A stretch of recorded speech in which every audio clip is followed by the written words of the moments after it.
The Lourdes baseball team needs to keep stringing wins together to guarantee a playoff spot next month. But it only takes 2 more to make program history. With a record of 21-13, the Gray Wolves would break the school wins record with a sweep of 𝗲𝗄𝗎 at home on Friday afternoon.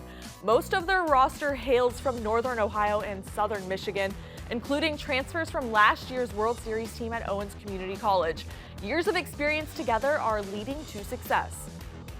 They want to be together on the field. They want to be together off the field. They got each other's backs. So it's really just being local. They know each other. They've known each other forever. It just really creates a tight-knit group amongst the team.